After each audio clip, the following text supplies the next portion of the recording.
Hey YouTube, welcome back to my channel. My name is Dr. Daniel Kaplan, and my mission is to make psychology accessible to all.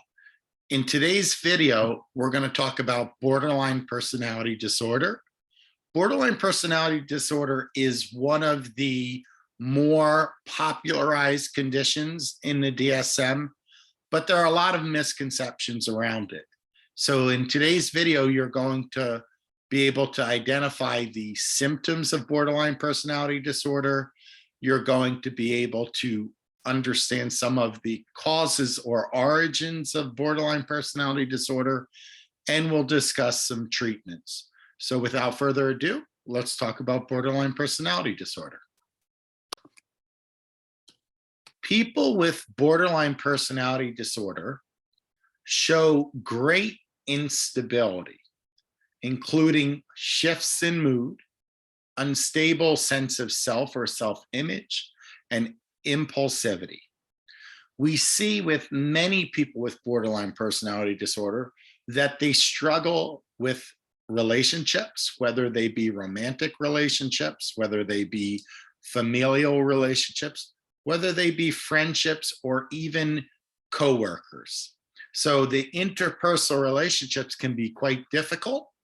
And people with borderline personality disorder are more prone to anger, physical aggression, and violence. And they're just as likely to turn that anger or violence inward on themselves. So many of the patients who come to a mental health emergency room are individuals who have borderline personality disorder and have intentionally hurt themselves. Now, when we talk about hurting oneself, we have suicidal behavior, and then we have something called parasuicidal behavior or self-injurious behavior, where it's might be cutting, but not for the sake of suicide. So here are some of the reckless behaviors that are linked to borderline personality disorder: alcohol and substance use, reckless behaviors such as speeding down the highway, reckless driving, unsafe sex. We see, as I said, about cutting or parasuicidal behavior. We have this self-injurious or self-mutilation behavior. And then you start to see suicidal actions or gestures and suicidal threats. Now, what's going on? Why is it that there's so much of a challenge with people who have borderline personality disorder in terms of relationships? Well, the core feature is a fear of impending abandonment. Now, in the DSM-5, we have specific criteria. Now, you don't need all of these criteria, but you need at least 5 of them to be met in order to be given a diagnosis of borderline personality disorder. So, as with all personality disorders, we're going to diagnose this when a person is 18 years old or older, typically. It has to be a chronic condition, right? This is with everything. And now let's look at the symptoms. One is an effort to avoid either real or imagined abandonment. And we're not using this to describe suicidal or self-mutilating behavior, which is in a later criterion. 2, we see an unstable or intense interpersonal relationships where people alternate between ideation or idealization and devaluation. So in this case, you might see splitting. People are either good or they're bad. People are deified or they're vilified. That's typically the case. And any subtle slight that you do to this person is going to increase the odds that you get flipped from a good actor in their life to a bad actor. So there might be devaluation or vilification there. We also see an identity disturbance or an unstable sense of self. So how one views oneself is very rocky and it's uneven. We also see impulsivity in at least two areas, whether it be spending, sex, substance use, eating, reckless driving, and so forth. We see either suicidal behavior, gestures, threats, or even parasuicidal behaviors such as self-mutilation. You know, when we talked about cutting, you'll see it usually on the arms or the inner thigh, because it's a fleshy area and low risk for suicide. We also see unstable moods or mood reactivity. So irritability, dysphoria, things like that. But it usually only lasts for a few hours or rarely more than a couple days. And that's important because we have to differentiate between borderline personality disorder and bipolar disorder, which might have some of these similar features, but it has to be a longer duration for these features to be there. There might be feelings of emptiness. There might be intense anger or inability to control anger. And sometimes there's stress, paranoia, and dissociation. So I covered all 9 of these features, but you only need half of them, right? You only need 5 of them. And each person might have a different set of symptoms. So we have to be mindful to treat each client who's diagnosed with borderline personality disorder as their own entity. Now, I do want to talk a little bit more before I move on about item number 3. When we talk about self-image or the sense of self, this is your general composite view of who you are, what your personality is. I like to describe borderline personality disorder as if a person was this big rock and it was smashed into pieces, into small pebbles. And that's what their sense of self is. It went from this unitary entity to being very fragmented into small pieces. Now, what is the prevalence? We see that anywhere between 1.5% and 2.5% of the general population are diagnosed with borderline personality disorder, and 3 out of every 4 people diagnosed are female. In terms of risk factors, we know risk of suicide and instability is at its peak in early adulthood or young adulthood. And as one gets older, the risk of suicide decreases. So how do we explain the development of borderline personality disorder? Well, because there's a fear of abandonment, psychodynamic theorists look to early parent-child relationships.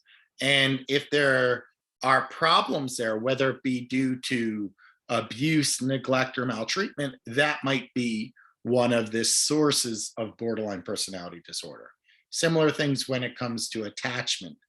You see more of these insecure attachments. Now, we also try and understand things in terms of biology. So places like the amygdala, which is responsible for fear and rage, that's overactive. And that might explain some of the anger and irritability and frustration we see with people who are diagnosed with borderline personality disorder. We also see an underactive prefrontal cortex. And if you've watched earlier videos, I mentioned the prefrontal cortex is responsible for executive functioning, things like judgment, planning, decision-making, and perhaps the underactive prefrontal cortex could explain impulse control issues, because if you don't have a prefrontal cortex working properly, you might have higher impulsivity. So we also talk about serotonin. Serotonin is linked to some of the mood factors. And these are the brain structures and chemicals responsible, but that's not it. We see that borderline personality disorder runs in families. So there is a genetic component So if you have a close relative with borderline personality disorder, you are 5 times more likely to have it than the general population. So we try and understand internal forces like biological forces and environmental or external forces to try and say what's going on. Now, sociocultural theorists suggest that borderline personality disorder varies significantly across culture, and then it might emerge more in Western cultures than non-Western cultures. So let's talk about treatment. One of the hallmark treatments that we talk about is dialectical behavioral therapy. So, but we'll get there. In terms of general treatment, when you're working with an individual with borderline personality disorder, you have to be patient. You have to work slowly. You have to put on your own armor because you might go from being the best therapist ever to being the worst therapist ever based on saying one thing. So you have to be prepared that there might be this roller coaster of emotions that your client's experiencing and you might be experiencing. But if you can remain centered and patient, you will see some tremendous growth. But you have to strike a delicate balance between your empathy and support for the struggle and sometimes challenging the way of thinking that your client has. And sometimes it's going to be difficult because you know that when you challenge their way of thinking, they may flip and split you into a bad person or a bad therapist, symbolic of other people in their life. So we have to be mindful of that. Now, when we talk about psychoanalytic, psychodynamic therapies, we're going to be focused on relationships, sense of self and identity, loneliness, and emptiness. These are more of the psychodynamic therapies that are useful. So if you're interested in some great, interventions, look at the work of Otto Kernberg. Otto Kernberg has a great model for working with individuals who have borderline personality disorder. But I mentioned dialectical behavioral therapy.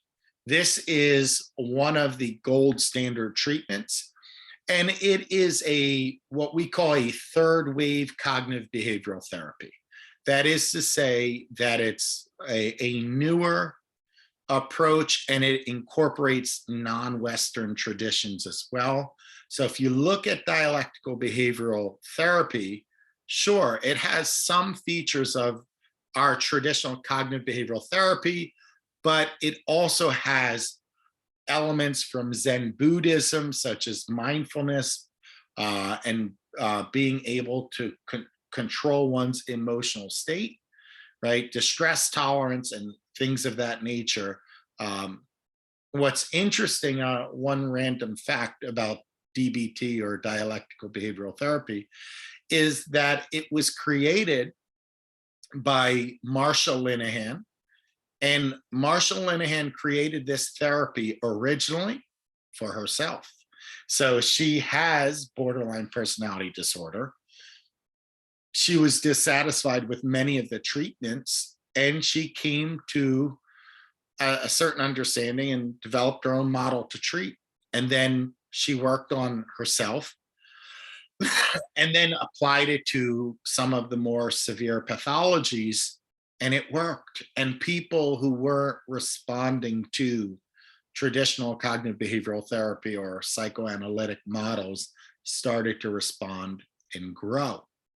So DBT has become a very powerful and evidence-based treatment that a lot of people use to work with borderline personality disorder. So we talked about psychodynamic, we talked about cognitive behavioral therapy in the form of DBT, but we also have pharmacotherapies. So it's not uncommon for a person to have either antidepressant bipolar medication or anti-anxiety or even antipsychotic medication to help either regulate mood or impulse control. So these particular substances are going to help regulate mood. Now, one challenge that I have to put out there is that antidepressant medication sometimes increases the risk of suicide. And we know people with borderline personality disorder are more likely to die by suicide, right? So it's controversial to prescribe an antidepressant, which might increase motivation before it improves mood. And it might put a person who's already at a greater risk of suicide at further risk. So we think about it. We have to be very careful when it's prescribed. In practicality, there's discussions about side effects and whatnot. And the last thing I will say is that we don't have to use one model. We can apply psychotherapy with adjunctive pharmacotherapy, right? That is to say, we could provide any one of the models of therapy we talked about and then add medication to it. And what we see is that this combination, people do much better if they have borderline personality disorder than just medication alone, or even sometimes therapy alone. And that is our discussion about borderline personality disorder. I hope you found this useful. I hope you can better identify borderline personality disorder. You can state a few of the origins of borderline personality disorder and some of the treatments that are available. If you found this video useful, if you learned something new, if you appreciate the work that went into this content, give a big thumbs up by clicking the like button, subscribe, and notifications tab. That is, I appreciate it personally. However, YouTube appreciates it because they use this as part of their calculations to determine the value of videos. So that will give them something to calculate the value of this video. In addition, though, I created this channel to connect with people. So if you have any questions or comments or reactions to the video, please put it in the comment section below. And I want to, turn this into a learning community, and I read and respond to all of them. So I hope you enjoyed the video, and I'll see you next time. Take care, everybody.